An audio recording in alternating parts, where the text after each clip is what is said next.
idea. I will find him! You're a breed. Men are brave. It's not about deserve. It's about what you believe. Could've just peed on him. Like brunch. Like, what is brunch? The story of the Defiance is well known. What, we some kind of suicide squad? Heroes don't kill people. Well, I do. Martha! Hello everyone and welcome back to Enter the SnyderVerse, the podcast where we are going through every movie in the DCEU, and this year of 1984, which we are in, we are doing Wonder Woman 1984, and I'm Kyle, and I am dead, but I am possessing the body of some random other guy so I can record this podcast with you. I'm Nathan. I'm an Amazonian woman. Okay. I wished for Kyle to possess a random man on the street to do this recording. Yeah, we actually do this every week, and then I go back to being some random other person. Yeah. Exactly. What a movie, Nathan, this was. Oh my. It certainly was 1984, wasn't it? It certainly was Wonder Woman 1984. Yep. Wonder Woman, more like Wonder Winston, am I right? How did this happen? Because Wonder Woman, one of the best movies we watched, I would say. Really solid, classic superhero movie. And this is the same director, it's the same stars, and it's just a mess. Well, what you might notice is different writing talent. I see, okay. So, I believe the story was that Patty Jenkins, she had some collaborators in the first one who they helped cook. Mm-hmm. But for this one, they let Patty Jenkins sort of use her own core team. Right. And it seems to have been losing with the writer in question, whose name escapes me, that seems to have led to this outcome. At least that could be something. Maybe it was just the concept was flawed, potentially. I mean, I'm generally of the belief that anything can be good. I think the writing is certainly a problem. I think the editing is also a big mess in this movie as well. This movie feels butchered in the editing room. Yeah, I mean, we're definitely right in the crux of studio interference in the DC universe at this point. Let's start at the start, which is the half-hour scene on Themyscira that happens for no reason. Was that on for half an hour? It wasn't quite half an hour. It felt that long, though. Yeah, it's so long. Because it adds nothing. It adds nothing. It's supposed to have the first part of a bookend. Yes. It's supposed to be like, this is the moral of the film. Yeah, so we have little Diana, and she's participating in this sort of relay race or triathlon. Some sort of triathlon, yeah. And they let her compete even though she's half the size and age of everyone else. Whatever. But she's a demigod. Yeah, sure, it's fine. But it's really long, and it's not that interesting to watch. It's not like a really fun action scene. It's just watching a little girl run and then be on a horse. Yeah, it isn't terribly gripping, I'll say that. The music was nice. I said the music teasing, it feels like it's very Harry Potter at the Triwizard Tournament or something. Mm-hmm. Hans Zimmer done the music for this. He did. It feels very blatantly just as an excuse to revisit Themyscira because there's no other point for it in the movie. Yeah, and everyone loved it in the first one. In the first film. You don't need it in this movie. Oh no, you absolutely don't. But you could say, oh well, the audience loved the Themyscira. Let's write it back into this one. But the idea of this is Diana's narrating the movie again. I don't remember what she says, but it's the lesson she learns in this flashback is don't take the easy path to victory. Right? That's what the lady from the first movie says to her. Don't choose the dark side of the Force. Yes, but that's not the lesson she learns at the end of the movie. The lesson she learns at the end of the movie is about sacrifice. Yeah. So it's just a complete non sequitur. This flashback has nothing to do with anything. Absolutely nothing to do with anything, but they wanted Robin Wright back. Yeah, and I don't know if that's a writing problem, if that's an editing problem. I don't know how that happened, but it's pretty blatant. For all we know, that could just be like a creative desire. They just wanted to do some Mascara stuff. Yeah, but then the lesson she learns in Themyscira should be about sacrifice. I mean, I think that's definitely on the writing, but I could see the decision to have some sort of Mascara cold open is just they creatively wanted to do it. Because we learn way later, like an hour and a half into the movie, about this like ancient Amazonian warrior who stayed behind and she made that sacrifice. Yeah. And it turns out it's the original Wonder Woman. I clapped. Linda Carter's great. Love Linda Carter. She is pretty good. But that story has way more relevance to the actual plot of the movie, and it's like, why didn't you just make that the start of the movie? Have like a scene with this ancient woman and Diana's telling that story. Wouldn't that have made a lot more sense? Because everyone in the audience goes, "Oh, what's this? We want the Amazonian city." Well, the Amazonian city can still be in the flashback. I mean, listen, I agree with you, but I'm just trying to think what's their headspace at, you know? Uh-huh. And I think also, was it the same child actor from the first one? I think it was, yeah. It's possible maybe that whole just production team just had great fun and they just wanted to reassemble the troops. Maybe. You know? I guess. I'm trying to just think, what are they thinking, you know? I understand, yes. Because, you know, you get companies of creatives that just have fun working together and they'll just sometimes do a thing as an excuse to work together. I also wanted to say, though, even the lesson she learns about not taking the easy path to victory, it still doesn't make sense, because she didn't cheat on purpose. From the way it's edited, it seems like they have like this thing where they're on a horse and they have to hit these checkpoints, these smoke checkpoints that set off as smoke bombs so people know, and she misses one because she falls off her horse at one point and she kind of has to like take a slide to catch up with her horse, and in doing that she misses a checkpoint. But that wasn't intentional. She fell off the horse. That was just a mistake. That wasn't cheating, but intentionally. Are you saying that Robin Wright is the equivalent of the little pit stop cloud Goomba from Mario Kart that picks you up when you miss a... Yes! Yeah. When you fall off the track.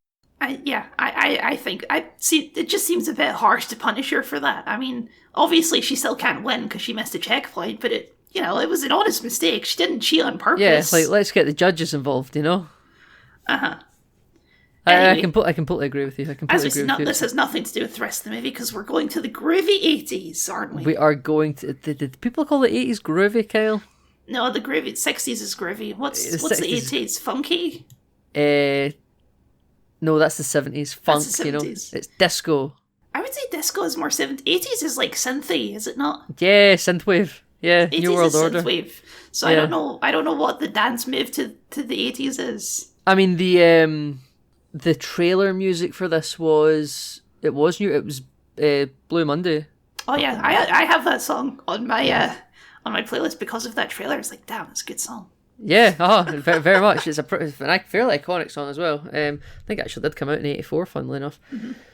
But I can see the desire to do the 80s, because as I think I mentioned to you, I think this film probably came out right at the tail end of 80s nostalgia cycle. Oh yeah, we got like Stranger Things was coming out. Yeah, Stranger Things had already been coming out for a number of years at that point. I know Stranger Things is still going, but I think Stranger Things kind of has outgrown the gimmick of, it's set in the 80s, you know? Mm-hmm. But the show is now independently just strong, time zone irrelevant, but you know? There was also the It remake. That was an 80s thing. That was Ghostbusters. Not technically 80s, but it's an 80s property. Yeah, coming back. Absolutely. There was a bunch of stuff like that happening. And also, you see the kind of bright colours, you know, this film does feel like it's even the poster, it's just a big W done in like vivid technicolours, you know? It does at the start of the movie. About halfway through the movie, it stops mattering that it's in the 80s at all. Yeah, absolutely. Like, once they go to Egypt, it's like, well, it does... I mean, I'm sure Egypt looked different in the 80s, but I can't tell that as a boring white guy. Yeah, exactly, right. That's not boring, Kyle. Not everyone has to go everywhere. Uh-huh. But yeah, it doesn't matter that it's set in the 80s with all the Egypt stuff, because they're driving down a desert road. And I have to point this out. The movie is specifically called Wonder Woman 1984, and that conjures a very specific, 1984, George Orwell. We're going to be dealing with, dystopia stuff, maybe? Is Big Brother going to show up? No, it's just a coincidence. I will be honest, when this film was first announced, I didn't even make any Orwellian comparison in the title. Just for me, personally, didn't even get that. Which ended up being fair enough, because it wasn't part of the film. But it just seems really specific to me that you would choose that date in particular. Maybe they just thought it popped the best in marketing groups. Wonder Woman, Wonder Woman 86, Wonder Woman 80, 81. Beyond visuals, there is no reason this movie should be set in the 80s. They should have just set it in present day post Justice League. I understand. I think they should have as well. And then you get a Ben Affleck cameo where he fights Chris Pine. I mean, maybe not that exactly, but the 80s-ness of this movie feels so superfluous. Yeah, it is just to cash in on the nostalgia cycle. I'm fully convinced of this.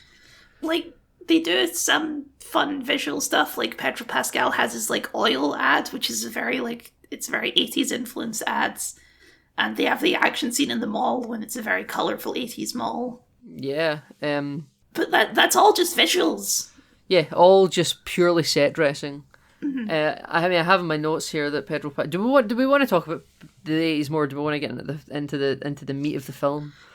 Yeah, I was just pointing out that it's dumb that it's set in the 80s. It absolutely makes no sense. If maybe they were going for some Orwellian undertones in its inception, because Pedro Pascal hypnotising everyone with TVs. Because sure, if they'd done something like that, and I'd be like, okay, I get it. They're making the point here or something. Yeah, but no, but they don't. They set out to do something and end up doing something completely different. But no, you want to talk about unarguably the best character in the movie, which is Pedro Pascal as Maxwell Lord. Maxwell Lord, what a guy! I know nothing about Maxwell Lord from the. No, I only know that usually in the comics he's basically nothing like this. I think this is basically a new take on the character. This is Maxwell Trump, because he looks like Donald Trump looked like in the 1980s. Yeah, he's got the big suit and he's got the hair. He's got the slick back hair, yeah. I've also got in my notes here that he is Jackie Tyler's husband, Rose Tyler's dad, from the parallel universe of Doctor Who. See, now you're getting too specific with your references. Kyle, do you not know what I'm talking about? I know what you're talking about. It's it's cyber tech. Yeah, but he's got the adverts. He's got the adverts, Kyle, where he's promoting some fizzy orange juice, and he's like, "You can trust me on this," And he's got a gimmick, and he's a salesman at 24/7. He never shows his real side to the public anyway. That's exactly what this is. Life is good, but people are getting him to say the catchphrase. Say the catchphrase. I don't know how Pedro Pascal got this role, because it's unlike anything else I've ever seen him in, but he's nailing it. He's a very good actor. He is throwing himself into the part, isn't he, Kyle? He handles both parts of this character. He handles the sleazy sort of salesman type. He handles the sort of he's got problems with his son. And I love in the second half of this movie where he's just going insane, and he's just this sniveling maniac who's is constantly bleeding out of every orifice, and is I need to make more wishes. Bloodshot eyes, yeah. Yeah. I am the wish rock. I'm addicted to making wishes. Yeah, basically, but he definitely gives 110%. I think he does a terrific job. He's trying his best to save this movie. Do you feel like Wonder Woman, Gal Gadot isn't having a great time in this? I mean, it's hard to say. I know she isn't the most enthusiastic of actors at the best of times. Though I think she isn't necessarily an awful Wonder Woman. I feel it in this film, apart from when she's speaking to Chris Pine, because I believe Chris Pine probably makes everyone a lot more happier.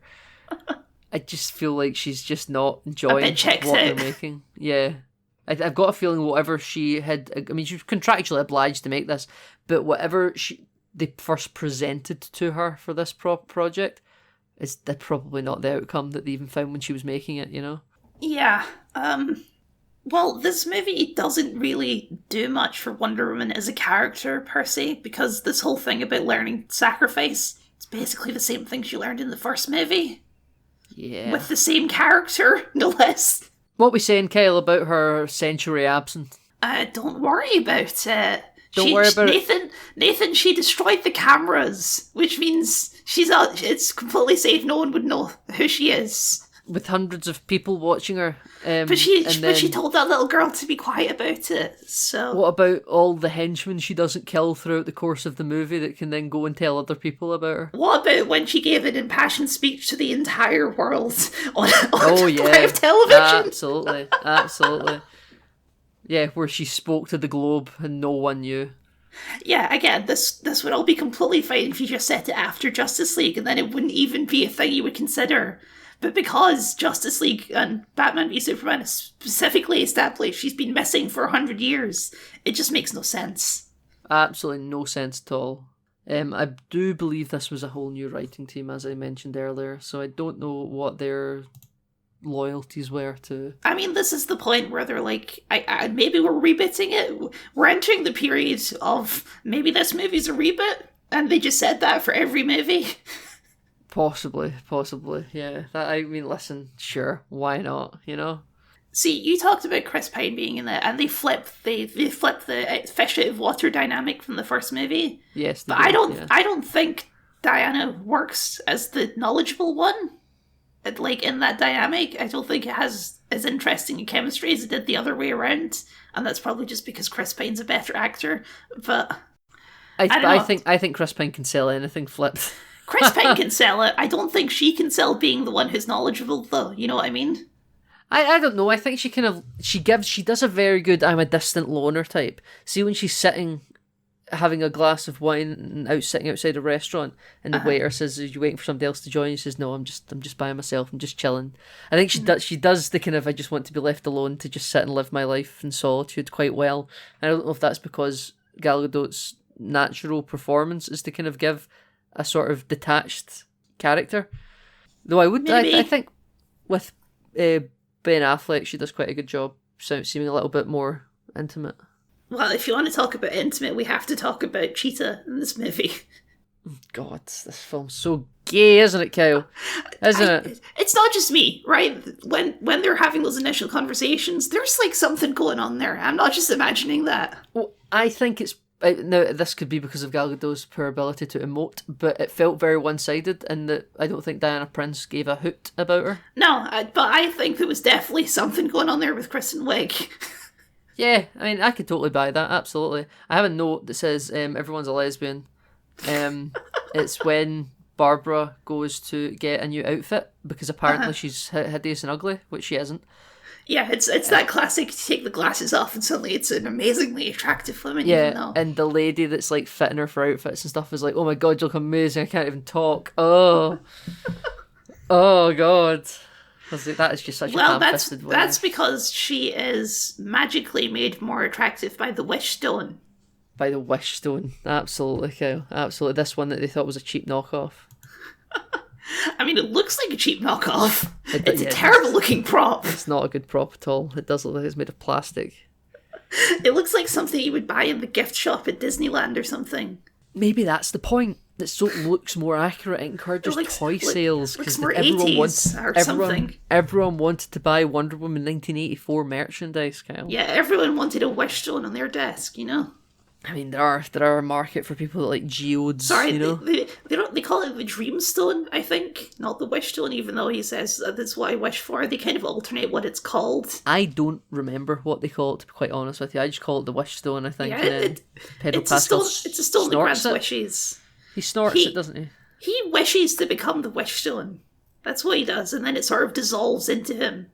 Right. Okay. Yeah. You're right. Because this was his plan.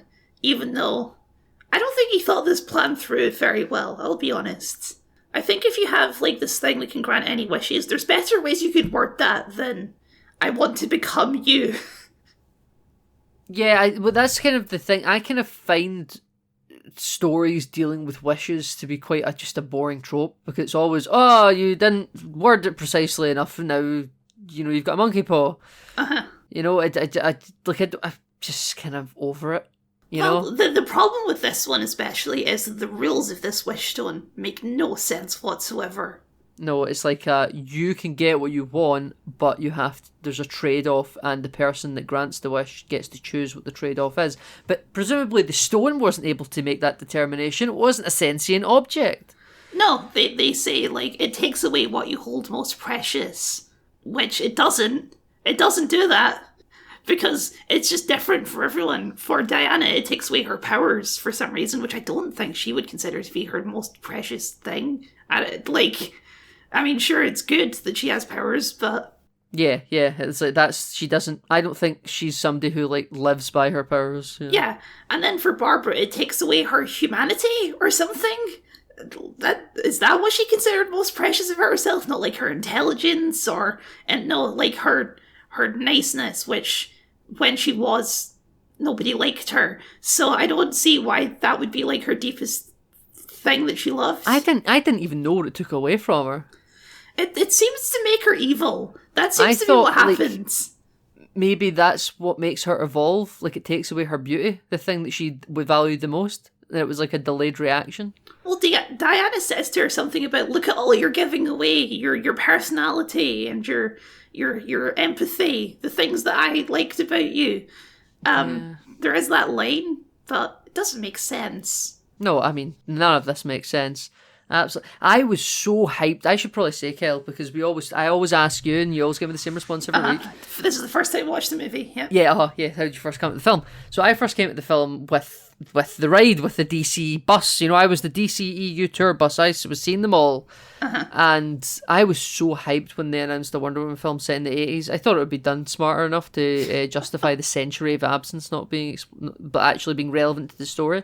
Like, it's going to be some sort of 80s stealth mission, But then the film came out, and I was so disappointed by this film, Kyle. Yeah, I don't think this is the worst film we've watched, but it's down there. It might be the messiest film we've watched. Sure. Yeah, okay, I'll give you that.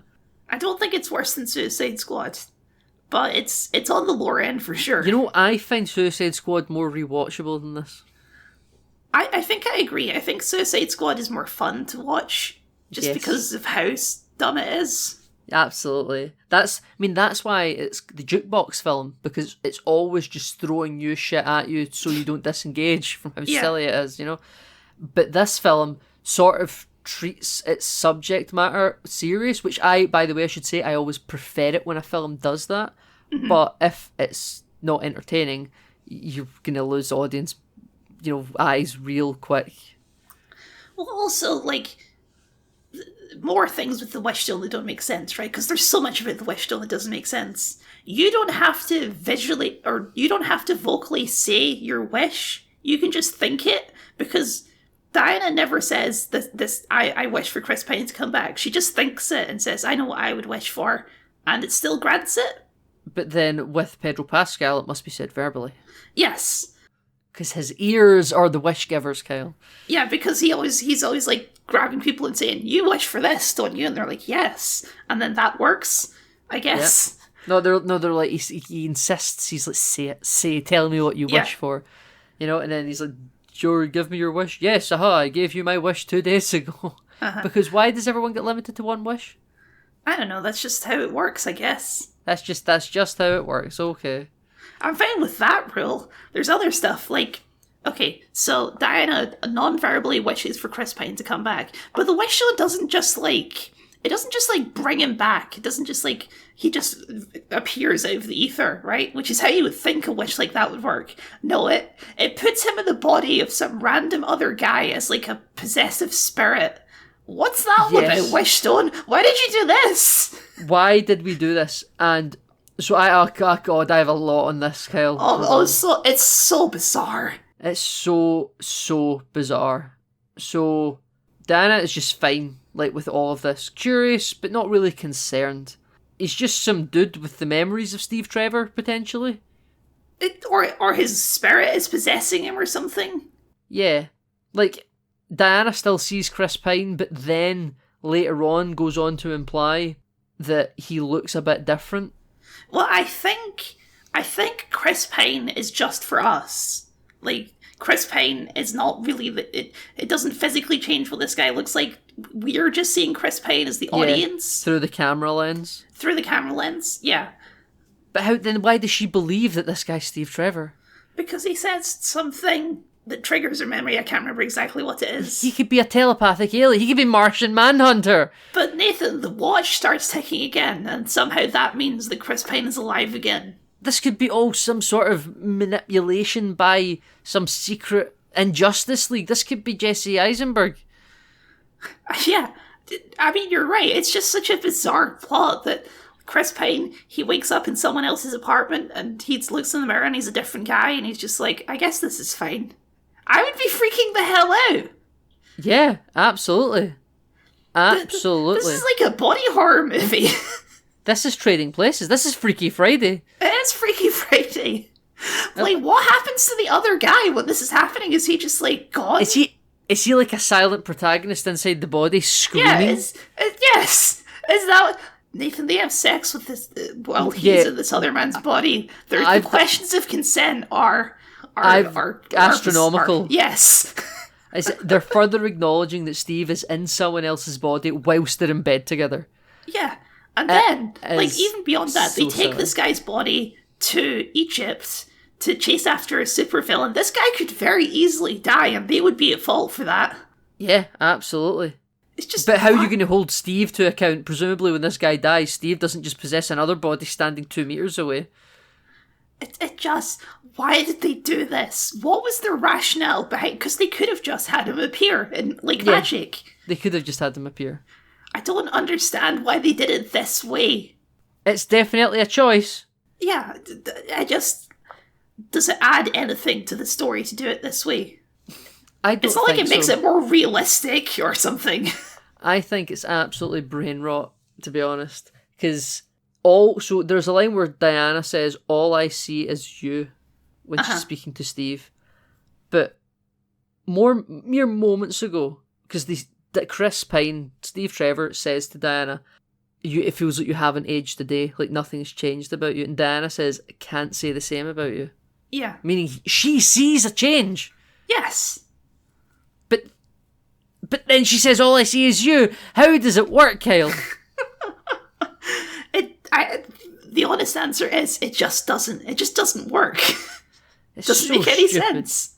So But Nathan, we are obligated at this point to point out that he does use the yellow pages to find Diana. So he does use the yellow pages to find Diana. I don't know how this became a running gag in this podcast, but he does use the yellow pages. This has been like going since Shazam or something. Yes. Yeah, he does use. We can stop it now, Kyle. That's it. This is our yellow pages trilogy. Or Kyle, do we want to start a new segment? Do they use the phone book in this movie? Every DCEU movie, we need to check if they use a phone book or if they do something that would only be able to be explained away via the phone book. Okay, like, did they have phones in the 1914s or 1918? Yes, they did. I guess they been around did. since like the 1800s. But they wouldn't have had phone books by then. Probably not. Because phones would have still been like a thing that only like you would have fancy people have. You have to call like the operator and then be like, connect me to this number, please. Yeah, so sure, I guess we can assume that Chris Pine can figure out how a phone book works. Yeah, because it's a big list of names. Maybe he has some like trace memories from the person he's hijacked. Maybe, but he doesn't know what a trash can is. I'm sure they would have had trash cans in the Victorian era or Georgian I'm pretty sure they would have. There's a lot of stuff in this movie where it's like, okay, he's not like a caveman. Things haven't changed that much. He knows what an underground train is. Like, haha, modern art's trash. It's like, yeah, he understands the concept of a train. Oh, the subway thing. Now, this is because I love trains, right? Because I'm a boring person. You're a big fan of ScotRails. I love ScotRails on YouTube. Check him out, audience, for the love of God. He has a son that does the thing as well. Don't worry about it. Yeah. Mm-hmm. Yeah. But they take Steve Trevor to the underground, the metro system of the tri-state area, right? Mm-hmm. And he's like, whoa, what's this? The oldest network and underground railroad network in the world was in the city you were in the last film. Yeah, and like they have there's like a whole montage of him like learning all this crazy future stuff, and only some of it really makes sense. For a lot of it, it's just like, when did Chris Pine lose all his brain cells? Yeah. You can understand how a moving staircase works. It's not that complicated. It's not. You're not a caveman. You've seen stairs before. Yeah. Like, maybe he's just blown by, like, wow, look at this, is neat, you know? It's not like he doesn't understand it, he's just having fun with it, you know? Because I do actually have in my notes here that Chris Pine does sell Man Out of Time quite well. He sells everything, he's great. Yeah. I also mentioned that I really want a Star Trek 4 with him. I think he's a good Kirk. Yeah. For that incarnation of the genre, you know? How does he know how to fly a military fighter jet, Ken? It makes no sense. He doesn't know what an escalator is, but he knows how to fly a 1980s fighter jet. I can buy that when it's in the air, he might know how to use the pitch and the yaw and keep them stable. And maybe how to accelerate, right? I don't believe he has an idea how to get that thing in the air. See all those switches that he's flipping? I can even buy that he can land, because you just need to put the thing in the ground, you know? I don't have a clue how he would know how to initiate the engines to take off. No, and also the idea that they fly that from Washington, D.C. to Cairo in a fighter jet. Because they even, like, I wouldn't even be that bothered by that, but they make a point of saying, like, oh, you have planes that can do that? And it's like, yeah, commercial planes have enough fuel to do that. Fighter jets don't have enough fuel to do that. Absolutely insane. And they're all it's at the Smithsonian, Kyle, and it's just fueled up and ready to go. It's just they don't keep those things fueled. I've seen Night at the Museum too, Kyle. That's where they go to the Smithsonian. Yes, This I isn't remember. this isn't how they do things at the Smithsonian. No, all the statues should have been alive at night to stop them. Robin Williams as Teddy Roosevelt should have been chasing him down on cavalry, riding in a horse with a And then sword drawn. they have a magical moment where they fly through fireworks. And again, pretty sure they had fireworks in 1918. They've had fireworks since like the days of ancient China. Yeah, it's just an explosion.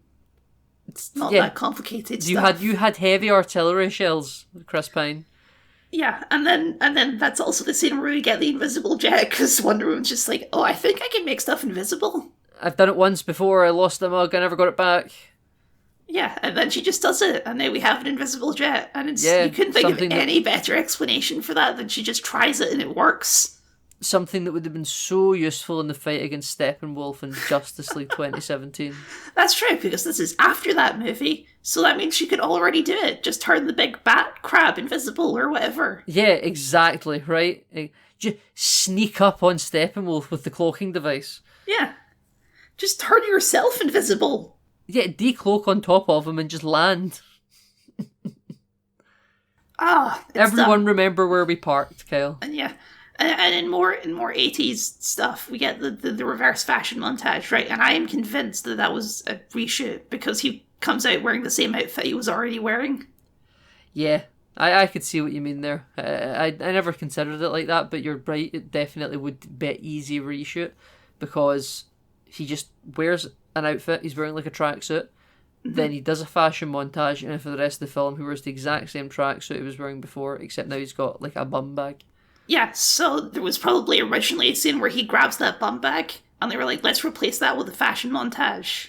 Yeah, let's invert the first. Yeah, you know what's weird though? I would have thought that the fashion sequence inversion would have been one of the first things they thought of. Yeah, that's true. It's very strange. Maybe it wasn't a reshoot and they just shot it on a different day.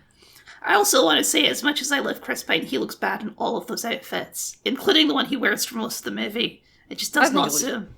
I think he looks perfectly fine in the tracksuit, in the velvet tracksuit, I think.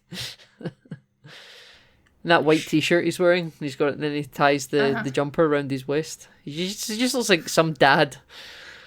Yeah, well, I don't know, is that where they thought of the possession thing, so that he has clothes to have access to? I don't know. But you can just have him wearing his World War I outfit, right? Yeah, you can and have him wearing his cool bomber jacket. But then Diana's like, we got to get you some new clothes. You can't go walking around like that. And then you go to a clothes shop to buy clothes instead of And just you raiding some guy's wardrobe. And you can do a fun fashion montage. Yeah, like the first movie.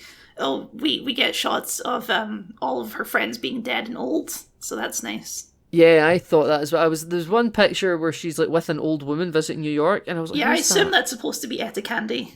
Yeah, Chris Pine's secretary. I thought that must be that as well. I wasn't really sure who anyone else was, like if they were part of her World War I team. Well, there's like shots of her going to Charlie's wedding, I think. Right, okay, so I saw those pictures. I was like, oh, these must be friends lost in, over time. But I didn't recognise any of the faces. I just must not have been looking particularly closely. No, it is all your friends. I guess they got them all in costume and took some pictures. Nah, that'll all be Photoshop, Kyle. They've got their facial rights. Fair enough. Yeah, they have too much money to get everyone back just for some photo shoots. All right, we talked a bit about Cheetah, but let's talk some more about Cats 2019, shall we? Oh God, no! Do we have to? God, this took a pivot. It's such a terrible design, though. It's just genuinely awful. That's why the whole third act fight with Cheetah is shrouded in shadow, with flash CGI lightning, like it's to hide it. I think they knew it wasn't good. And this is another thing where the wish stone doesn't make any sense, and generally just Cheetah's place in this movie is like completely superfluous to everything. Oh, this falls into the comic book movie trope of we need a rock'em sock'em robots equal to the protagonist for the beat 'em up fights. Uh-huh. Like if Pedro Pascal was the villain by himself, he would get utterly crunched by a Wonder Woman, right? There would be no action set piece, She only beats him by yapping, But this is a superhero movie and you need someone to fight. And everyone knows Cheetah. Yeah, I guess Cheetah's a famous Wonder Woman villain, but it's just not very good, though. I mean, Kristen Wiig's trying her best, I guess. Yeah, it almost feels like she's in a different version of this film. Yeah, I'd love to see the Cheetah cut. Her switch to becoming a villain is so abrupt, in my opinion. Wait, it's like immediate. It's quicker than Anakin Skywalker falling to the dark side. Yeah. It's like, so they go to this random dreadlocks guru in a backyard or in a back the most warehouse. convenient character in the whole film. Yes, and he has this ancient book that explains exactly what's going on, even though it was pretty clear already what was going on. So just to make sure, like anyone that went to the bathroom during the movie was up to date for going into the third act. Yeah, so they go there, and Chris Pine says, "Hey, maybe we need to give up our wishes, right? That's what they need to do." And Barbara's like, no, I'm not gonna give him a wish. I'm pretty and I'm hot and I have superpowers now. So, and then she leaves, and immediately after that, Diana's like, I don't think we should give her her wishes. And if she had just stayed around for 5 more seconds, then she would have become a villain. It's so contrived. What would happen if the people who are alive or in existence as the result of a wish went on to make a wish of their own? I don't know, because Pedro Pascal does offer a wish to Chris Pine and says, do you want to be a real boy? And it's like, would that work? Would he like bi-generate like Judy Gatto and David Tennant, where like they stick out of each other and it's Chris Pine and the other dude, like pulling each other free? I don't, again, why didn't the wish do that the first time? But yeah, exactly. Well, so see if he were to make a wish to be a real boy, but Wonder Woman were to retract her wish to have him exist, would that undo his wish as well? Would it be like a cascading domino effect? It must be, right? Because at the end of the movie, it stops all the nukes from launching, even though they didn't wish to launch the nukes. They just hit the button. The nukes were gone. Yeah, absolutely. It was like, I wish for more nukes. Doesn't mean you wish to fire them. No, yeah. And I assume, like, when they fired all the nukes, they also fired the nukes that were already existing, right? They didn't just fire the new ones. Oh, so we're saying Wonder Woman 1984 has denuclearized the planet? Yeah, I think so. Cold War? I think she did. Can I note, by the way, this is the worst Ronald Reagan I've ever seen. Is that how this was supposed to be? Well, in 1984, that was the president of the United States. I just assumed this was a fictional president they made up. They never name him, but I think he looks like a bad attempt to do a Ronald Reagan. Right, okay. Like he looks nothing in the field of Richard Nixon, right? but he looks 1% like Ronald Reagan. So I could see them. It's a bad one. Looks nothing like him, but it looks just ever so slightly enough like him to go, oh, that's a bad Ronald Reagan. But at the very least, every scene with Pedro Pascal in it is fun, because I like that scene where he goes to the president and he's like a crazy man in the office, and he's like, I take all your power, and then everyone has to respect him. And he's just like this mad raving lunatic, and I was like, oh yes, sir, indeed, sir, yes. Yes, sir, whatever you say, Pedro Trump. Absolutely. And then as he walks in, there's also satellite information on whiteboards briefing the president at that moment. Yes. Oh, this is another stupid line, because like the whole point is he has to touch them to make wishes, and he's like, I need some way that I can touch everyone in the world.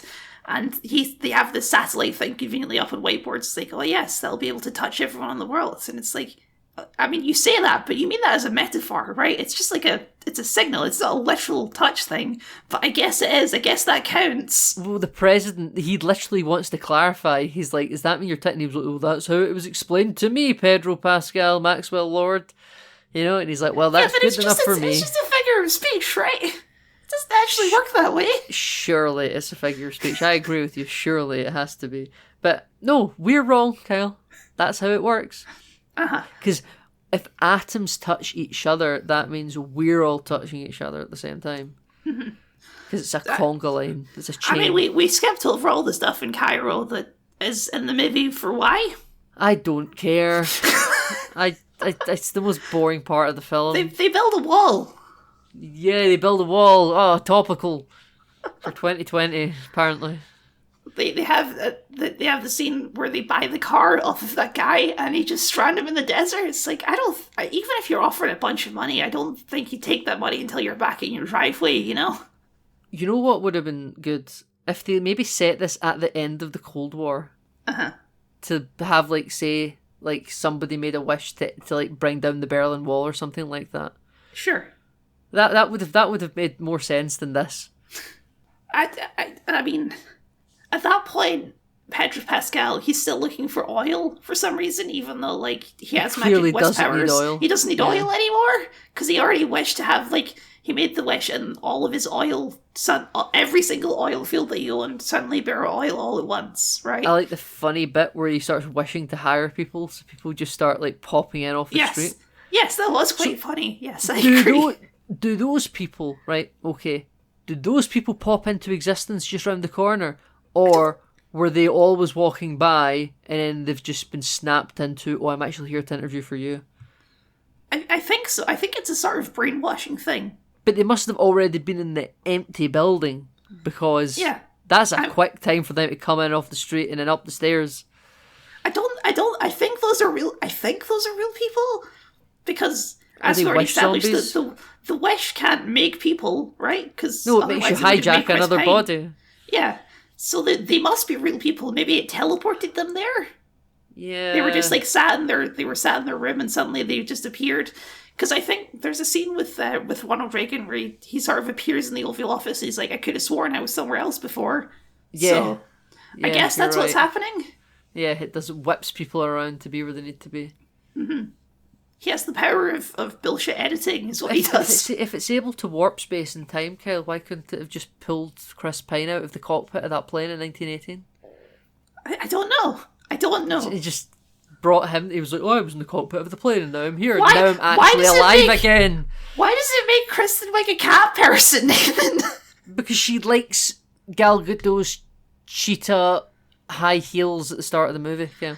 No, because that happens because at one point they're like raiding the White House and then Kristen Wiig comes out of nowhere and says, I'm going to save you, Pedro Pascal, because I want to keep my wish, right? Yeah. And then she's talking to Pedro Pascal on the helicopter and he's like, I want to become an apex predator. Oh, God. But then Pedro Pascal honors his word, because when he's like having everyone watch, he's just like, I'll take your health and you're going to give her your strength and you're going to give her your like cunning. So I can only assume that there was just a random cat person out there, right? That's how that must happen. There must have been some random innocent cat person who made a wish and then got their cat powers stolen. It's the meta-human thesis, Kyle. It's the Suicide Squad. Amanda Waller would have been all over this.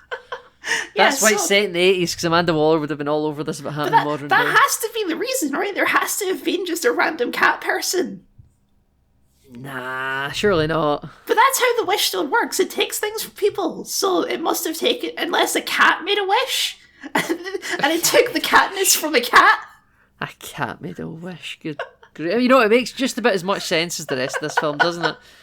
Okay. I mean, that entire finale is just nonsense. It's an absolute mess. I did enjoy it when she's lassoing through the sky after she says goodbye to Chris Pine, because we should say that she relinquishes her wish and walks away from Chris Pine. In a really awkwardly edited scene where there's like an ADR line of Chris Pine be like, "I'll always love you, Diana," and he's just standing behind a pillar. It's really funny. Absolutely. I think it's supposed to... But they didn't know how to do like a... He just fades away into nothingness, even though he's already some dude. Yeah, you know. So because of the way they've set this up, they can't have him like Thanos snap at the end and just sort of disappear into the ether, right? He would just need to become the other guy again with no memories of what's been going on. So she has to just quickly walk away from him before relinquishing it, or else it's really awkward. And that's also the point where like the world is in chaos. There's like people there's like riots in the streets for some reason. I have in my notes, what is Ma and Pa Kent thinking about this on their farm? I had in my notes that the Waynes are being shot in an alley right now. So I looked into what age Henry Cavill is, and he was born 1983. Okay, so he is around. Yeah, exactly, right. So I know that like Superman was born like a leap year, but was 1983 a leap year? Like this could be it, you know. The Superman's here and this is happening, you know. Baby Kal-El jump into action. Yeah, I mean, I guess Batman's older, so the Waynes have probably already been shot by this point. He's currently running around in Lycra. He's training with the League of Assassins, yeah. Yes, he's with Ra's al Ghul right now. Yep. Okay. So, everyone in the world makes a wish, and there's a funny scene where there's a lady, she's like, "I wish all you Irish people got deported," and then she's like, "Well, I wish you dropped dead," and then she drops dead. Pretty good. Just drops dead. Yeah. Oh, good bit. Good retort. Good bit. But how? Because Diana gives an impassioned speech for everyone to relinquish their wishes. Yeah. That woman's dead. She didn't hear the impassioned speech because she was dead. Well, yeah, so her wish to get all the people deported, that wish can't come true. But that guy that wished her death, he heard it, and he can bring her back to life. Yeah, but then quickly explain to her, listen... No time to properly explain, but I need you to sit quickly tell me that you wish I wasn't being deported. But there's so many wishes that people would have made that they would never relinquish. Like, what about the person who wished to cure their cancer or something, you know? Exactly, right? That's such a bummer. Yeah. It's like, well, I guess she did make an impassioned speech, so I guess I'll just stay having cancer and die. What happens if like enough people relinquish their wishes, but not everyone relinquishes their wishes? You know, because everything wasn't falling apart when Diana had a wish. You know, it was like a critical mass that caused everything to fall apart. So maybe cancer patients got to keep their wish. Cancer is cured in the DCEU now. Is that what you're saying? Yeah, we have denuclearized the planet. And there's no cancer. This is why this universe should have kept going, Kyle. It was a beacon of hope. Oh, yeah. Diana lassos a bolt of lightning, Kyle. She does lasso. It's kind of neat, I guess. I mean, it's nice. She learns to fly because reasons. She just does. Yeah. It was better when Superman learned to do it. And she's just sort of flying for no reason. It's not like she's going somewhere. No, she was going to get the armor. Why? For visual sake, Kyle. There's a point in that fight where she's like using the shield. She's using the wings as like a shield, like Falcon, right? Yeah. And then she drops the wings, and Cheetah has a line like, "You rescinded your wish." It's like, yeah, she did that ages ago. What? Yep. That's how she can fly. That's how she got here. I don't understand why. That's a big revelation to you. Yeah, she's been fighting you with superpowers this whole time. The film does sort of weirdly imply That's when she relinquished her wish. That's when yes. she relinquishes her wish, but that cannot be the case. No, it's not. Unless, like, she left Chris Pine and he was just walking around by himself, taking in life for another hour to, at one point, arbitrarily be popped out of existence.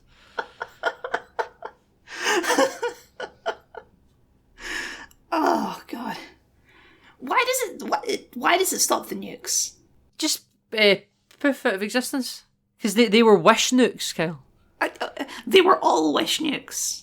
They were all wish nukes, yeah. All the real nukes that were in the silos pre-recorded had a different key, Kyle. Okay. So we actually haven't denuclearized. We've just got rid of wish nukes, actually. I love that Ronald Reagan, his wish was for more nukes. I mean, it was very comedic, wasn't it? Yes. I wish for more weapons of mass destruction. And okay, I guess like there's chaos in the streets, even though like as far at this point, Pedro Pascal, he's only made wishes for like his office and the president. Like people out on the streets, I guess they're in chaos because there's panic in the Middle East. Imagine that, political unrest in the Middle East. Never heard of that before. That would cause chaos in the streets, wouldn't it? You know, Kyle, something I want to just bring up now. I'm kind of jumping right to the end, but it's just to make a wider point because we're on Pedro Pascal. So when he relinquishes all the wishes and he runs off of his spotlight platform, yes, the Marine One pilot still takes him home. I know. I thought that too. He's just some random guy now. You should be arresting him. You're a member of the military flying the president's chopper. Surely at this point you should be like, I should probably get back to HQ. Well, that's the bigger thing too. So when Pedro Pascal relinquishes his wish, does that chain effect relinquish all of the wishes because he's the one who made those wishes? I hope so. He's like the wish daddy. Yeah. So is that what happened? Why? Okay, Pedro Pascal's son, he's hiding in the office. Why is there a lot of people trying to burst into that office to murder that child? What's that all about? Who knows? They're angry because maybe the oil dried up. But it's wish oil. Why would it have dried up? Who knows, Kyle? I don't know. I cannot justify it. It's just fake drama nonsense is what it is. Yeah, it is. It's crazy. It's like the end of Halloween Kills. And then he runs and he has a nice moment with his son and it's like, yeah, but you're still going to jail for life, Pedro Pascal, for all you did. Well, we can only hope, right? We can only hope. You know, rich businessman. I mean, he wasn't a rich business. He was like a sleazy con man. Yeah, he was the monorail guy. And we have like these flashbacks to his childhood. It's a bit late. I don't know. Yeah. You're not really telling us anything with these flashbacks that we hadn't already figured out. We're getting a bunch of stuff dumped on us in the last 30 seconds. Yeah. I have a note here that says when Wonder Woman takes off her golden wings, it's the same shot as when Optimus Prime takes off his flight suit at the end of Transformers: Revenge of the Fallen. When he discards what's his name? The bearded one. Jetfire's, yeah. Yeah. It's like you're just sort of standing tall and proud, and then you sort of wriggle your shoulders, and your flight gear comes off. It's like that's Optimus Prime done that, Wonder Woman. It's good. Yeah, there's just no reason for her to be wearing that armor. It looks bad. It's not a good costume in my opinion. Yeah, it's like a really intricately designed, but just not a well translated piece of gear. No, she just wore her normal Wonder Woman outfit. Her normal Wonder Woman outfit looks good. Yeah, no, it does. It looks great. It absolutely looks great. They made the colours pop more in this. It wasn't as muted as the first film. Yeah. You could say in the first film it was more appropriate because it was in the First World War. Yeah, but this is her 80s colours. I think getting rid of her sword and shield was a mistake. She does so much lassoing in this movie. Yeah, she definitely does, and I like a lot of the lassoing stuff, but I think her with the sword and shield was just such a powerful look. You can't run around with a sword in the 80s. She has a sword in 2016. I guess that's true. She has her sword in 2016. Like, it is a creative lineage that has got rid of this, you know? Or apparently it was in some dictator's bedroom, maybe? Remember she has that conversation with Bruce Wayne? Vaguely, yes. Remember she's like, well, this sword at this museum gallery is a fake, and it lies above this dictator's bed. And she's like, it used to, haha. Yes, I vaguely remember this. You remember this? Yeah. So I think the sword and shield was a mistake to get rid of. I think it was a really good piece for her, at least to this adaptation of the character. Keep the lasso as well. Lasso's also great.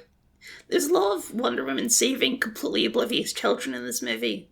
Like, Yeah, there's kids playing the road when there's a military convoy coming up. They're not. This is the 80s, Nathan. They don't have headphones in. No, but they're rebels, Kyle. They really don't care. They're playing chicken to like pro scale. And then there's the scene where she skids that kid along into the arms of a big teddy bear. Yeah, Great fun. That's like cold open of the movie stuff after the mascara.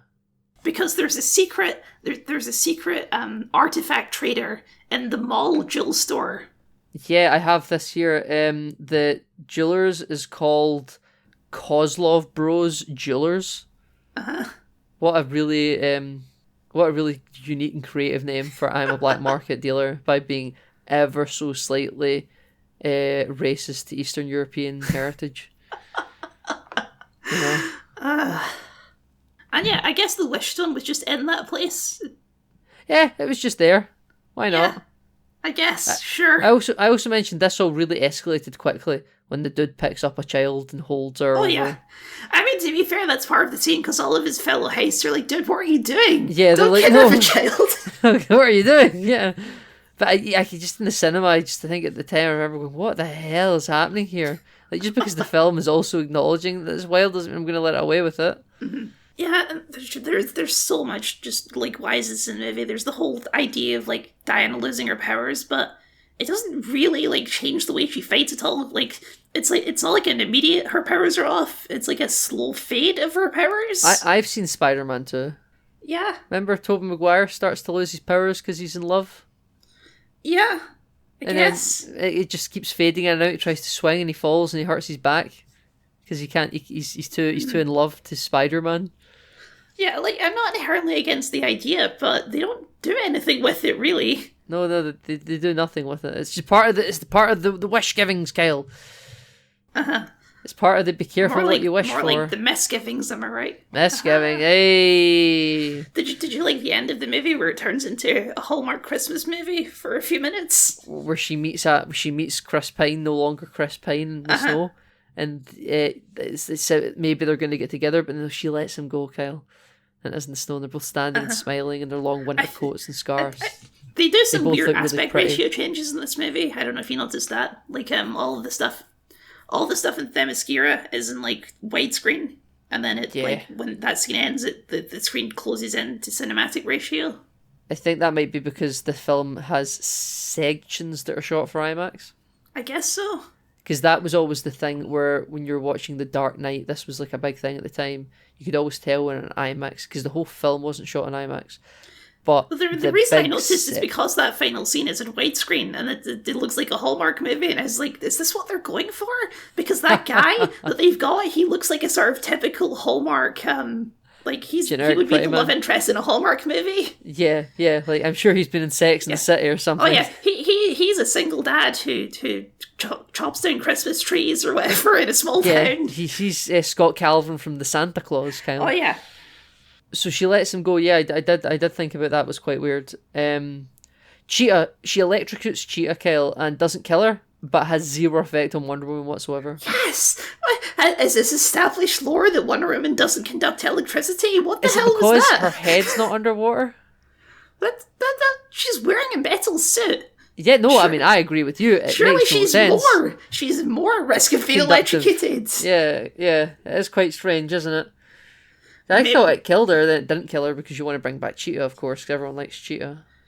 Yeah, you see her at the end, and she's not a cheetah anymore. But did she rescind her wish, or does she still have superpowers? Did she stop becoming Cheetah? I thought when she was left there, like, breathing... No, there's a shot of her on, like, the cliff looking at the sunrise at the end, and she's not Cheetah anymore. Oh, okay, but okay. She still has, like, her goth makeup on. Because, like, the wish gives her, like, a permanent makeup on her face. Yeah, it just, naturally. like, makes it part of her skin, I guess. Naturally, yeah. I love that reveal, too, when she wakes up and she has, like, a sexy outfit underneath her nerdy outfit. God. It does feel like a comedy, right? Well, yes, especially because Kristen Wiig is a comedy actor and she's not really doing anything funny in this movie. Yep, you're correct. I have a note here. Does this man not remember anything that Diana and Steve put his body through? He must not. He's just fine. Yeah, He came through the whole thing unaffected. What does he think happened for that week? Did he just black out? Yeah, he's been unwell. Maybe they planted him with false memories. Maybe the wish stone planted him with false memories. Yeah. Maybe. Yeah, exactly. Yeah, like he had a nice vacation. Yeah, he was just going to work. Usual. He went to Egypt. Oh, he went to Tahiti. Yeah. Yeah, he went to Tahiti. Yeah, you're right. Oh, he had a gorgeous time. The final note I have here, Kyle, is Linda Carter, ancient Amazonian warrior. I wonder if this universe had continued, if they'd come back around to that character. Who am I kidding? They would never touch it again. You know what? This really annoyed me because I knew Linda Carter was in this movie. That would have been spoiled for me. Okay. I was hoping she was more in this movie. Like, okay. I understand why they did just a cameo, but just have her be a character in the movie. Yeah, why just not? commit. Absolutely. Maybe because they wanted it to. They really wanted her to almost like a wink and a nod to be like, oh, like her Wonder Woman show is part of this continuity. Ha ha ha. Yeah, I mean, it's not that, because she's playing a different character. She's playing, what's her name, like Asteria or something like that. I thought she was just unnamed ancient Amazonian warrior. Does she have a name? No, she has a name. They say right after she winks at the camera, she's like, special appearance, Linda Carter as this character. Ah, okay. Yeah, sure. But, like, just have, like, Linda Carter be, like, an Obi-Wan Kenobi mentor figure in this movie. That could be fun. Yeah. Maybe an actual proper reason to visit the Mascara.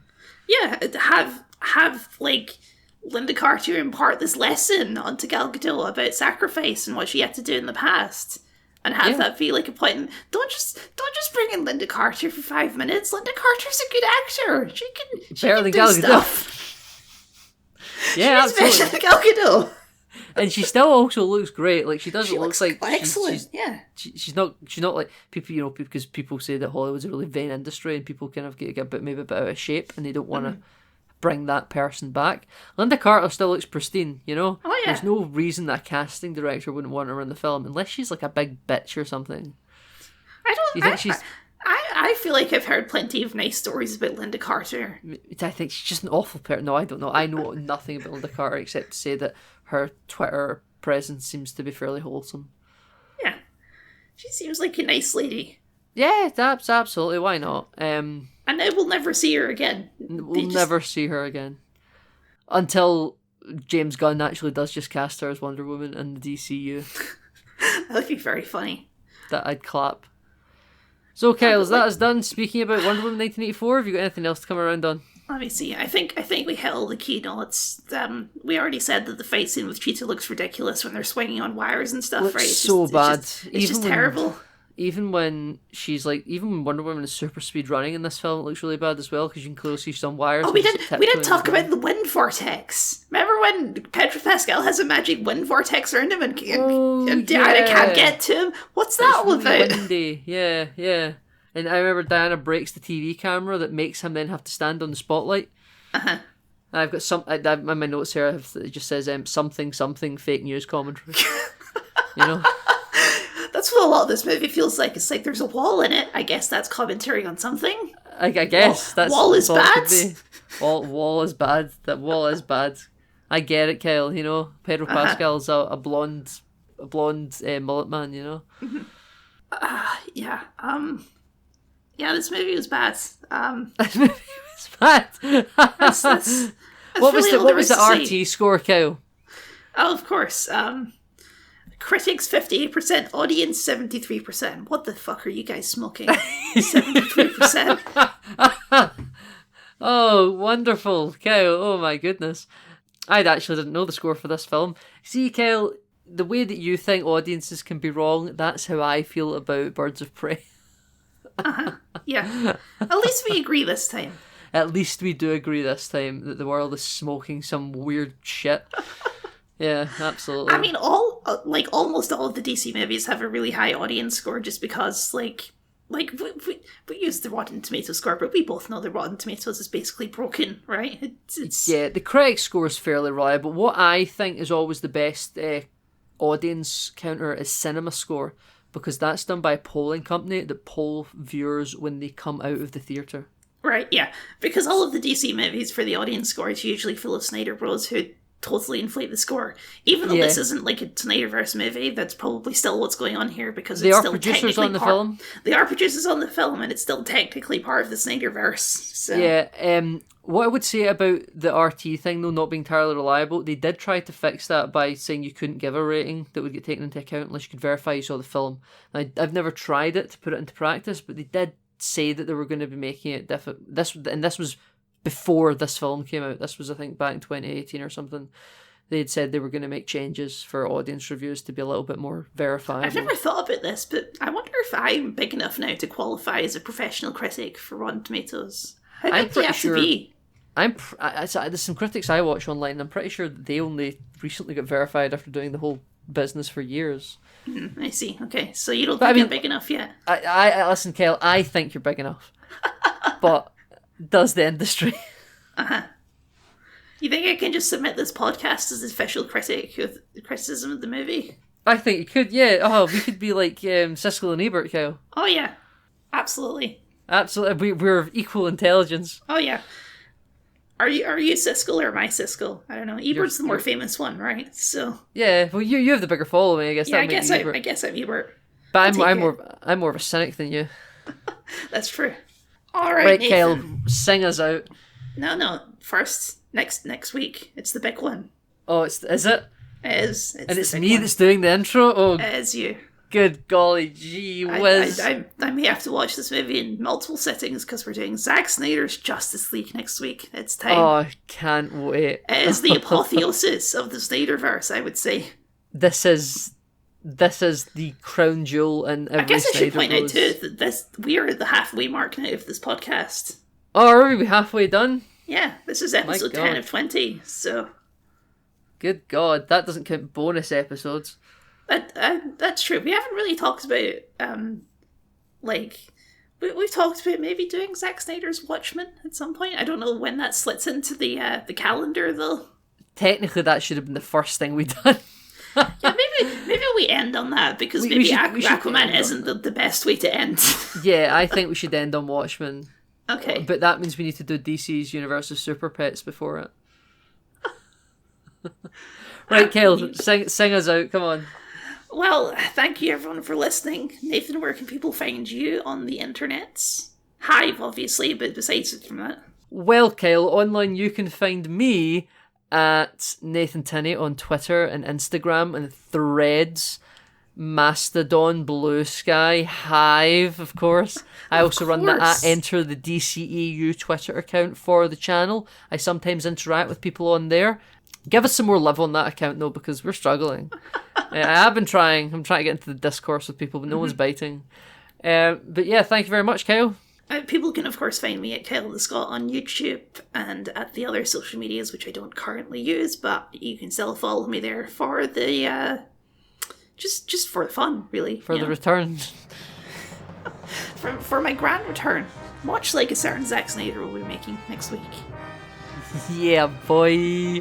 And yep, thank you for listening, and we will see you next week for Zack Snyder's Justice League, aka the Snyder Cut.